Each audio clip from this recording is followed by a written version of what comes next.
Chhatrapati संभाजीनगरमध्ये ST भाडेवाढी विरोधात ठाकरे गट आक्रमक. अंबादास दानवेंच्या नेतृत्वात चक्काजाम आंदोलन.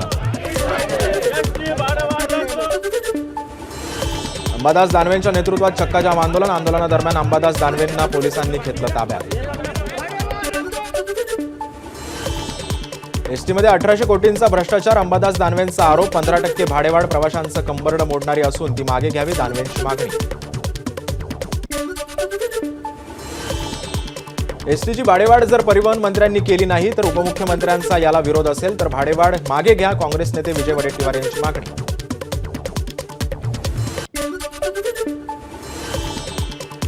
एसटी महामंडळाचा तोटा भरून काढण्यासाठी दरवाढ गरजेची होती. परिवहन मंत्री प्रताप सरनाईकांची प्रतिक्रिया. एसटीतून काही चांगलं अपेक्षित असेल तर भाडेवाढ करावीच लागेल, सरनाईकांचं वक्तव्य.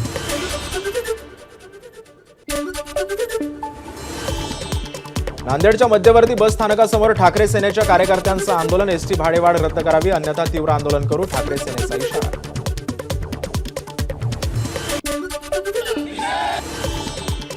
छावा चित्रपटाचे दिग्दर्शक लक्ष्मण उत्तेकरांनी घेतली मनसे अध्यक्ष राज ठाकरेंची भेट. चित्रपटामध्ये संभाजीराजे आणि येसुबाई लेझीम खेळतानाच्या दृश्यांवर शिवप्रेमींचा आक्षेप. सिनेमामध्ये काय बदल करावे यावर राज ठाकरेंसोबत चर्चा.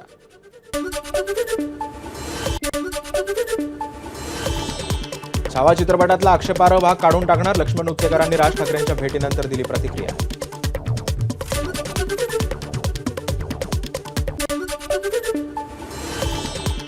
छावा चित्रपटाच्या पडताळणीसाठी 29 जानेवारीला विशेष शोचं आयोजन. चित्रपट निर्मात्यांकडून युवराज, संभाजीराजे, छत्रपती आणि इतिहास अभ्यासकांसाठी खास शोचं आयोजन.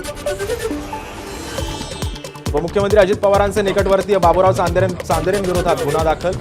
विजय राऊंदळ नावाच्या नागरिकाला मारहाण केल्याप्रकरणी गुन्हा दाखल. मात्र अजूनही त्यांना अटक झालेली नाही. बाबूराव चांदेरेने एकाला उचलून आपटल्याचं व्हिडिओमध्ये दिसत असतानाही पोलिसांकडून फक्त ढकलून दिल्याचा आणि मारहाणीचा गुन्हा नोंद. यावरून बाबूराव चांदेरेला पुणे पोलिसांकडून वाचवण्याचा प्रयत्न.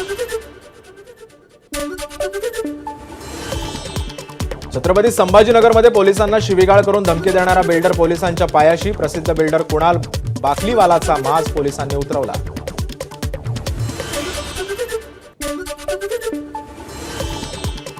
सैफ अली खान हल्ला प्रकरणामध्ये ताब्यात घेतलेल्या संशयिताचं लग्न मोडलं. आकाश कनोजियाला पोलिसांनी छत्तीसगडमधून घेतलं होतं ताब्यात. पोलिसांच्या चुकीमुळे आयुष्य उद्ध्वस्त झाल्याचा कनोजियाचा आरोप. सैफ अली खान हल्ला प्रकरणातील आरोपीच्या हाताचे ठसे जुळले नाहीत. हल्लेखोराचे ठसे आणि नमुने म्हणून घेतलेले ठसे देखील वेगळे असल्याची सूत्रांची माहिती. सैफ अली खान हल्ला प्रकरणी मुंबई पोलिसांचं एक पथक पश्चिम बंगालच्या नादियामध्ये दाखल. आरोपीनं सिम कार्ड घेतलेलं दुकान 4 वर्षांपासून बंद असल्याचं समोर. सुनील तटकरेंनी आम्हाला पाडण्यासाठी वेगवेगळ्या लोकांसोबत सेटलमेंट केली. भरत गोगावलेंचा हल्लाबोल. पालकमंत्री पदाच्या शर्यतीत असल्यामुळे तटकरेंना नको होतं, गोगावलेंचं वक्तव्य. उद्धव ठाकरे आणि फडणवीसांची छुपी रणनीती. राणांचा दावा. उद्धव ठाकरेंनी फडणवीसांचं नेतृत्व स्वीकारलंय. काही दिवसातच उद्धव मोदींचंही नेतृत्व स्वीकारतील, रवी राणांचं मोठं वक्तव्य. आमदारांनी समजूत काढल्यावर शिंदेंचा उपमुख्यमंत्री पदाला होकार. गुलाबराव पाटलांकडून खुलासा. तर एकनाथ शिंदेंना उपमुख्यमंत्री पद घेण्याशिवाय पर्याय नव्हता.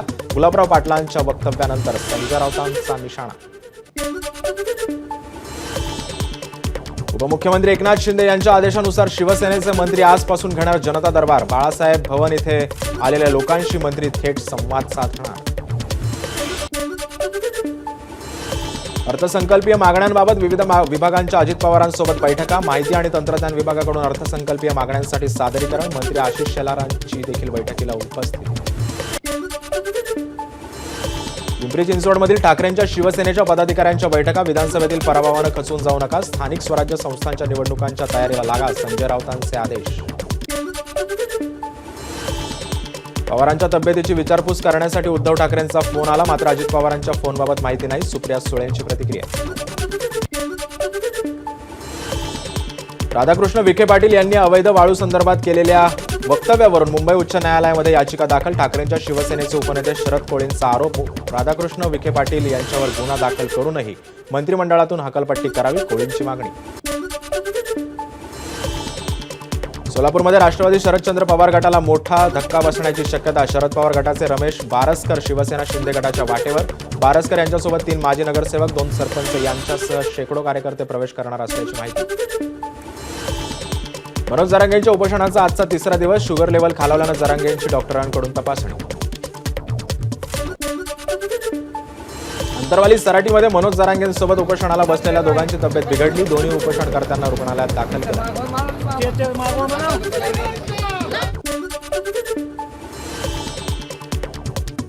रिअल इस्टेट एजंट परीक्षेचा निकाल जाहीर. पुण्याच्या प्रवीण कांबळे यांनी 98% गुणांसह मिळवलं पहिलं स्थान, तर मुंबईचे दौलतसिंह गडवी 84 वर्षी परीक्षेत उत्तीर्ण. मुख्यमंत्री देवेंद्र फडणवीसांच्या हस्ते मोबाईल फॉरेन्सिक व्हॅनचं लोकार्पण. डीएनए, नार्को टेस्ट आणि बलात्कार प्रकरणाचे घटनास्थळावरील नमुने घेण्यासाठी होणार होतं. आनंद दिघेंच्या जयंतीनिमित्त आज एकनाथ शिंदे आनंद आश्रमात अभिवादन करण्यासाठी येणार. जयंतीनिमित्त दिघेंच्या शक्तीस्थळाला फुलांची आरास.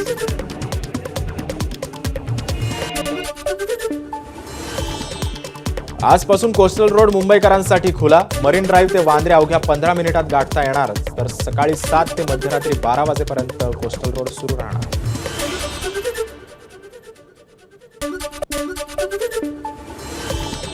मुंबईच्या कांदिवलीतल्या शाळेमध्ये बॉम्ब ठेवल्याचा ईमेल आल्यानंतर विद्यार्थ्यांना घरी पाठवलं. तपासणीमध्ये शाळेमध्ये काहीही सापडलं नसल्याची माहिती. नालासोपाऱ्यामध्ये आज पुन्हा एकदा अनधिकृत इमारतींचं पाडकाम. 41 पैकी 10 इमारतींचं पाडकाम पूर्ण. उर्वरित इमारतींवर आज कारवाया. पालिकेच्या कारवाई विरोधात स्थानिक संतप्त. एबीपी माझा, उघडा डोळे बघा नीट.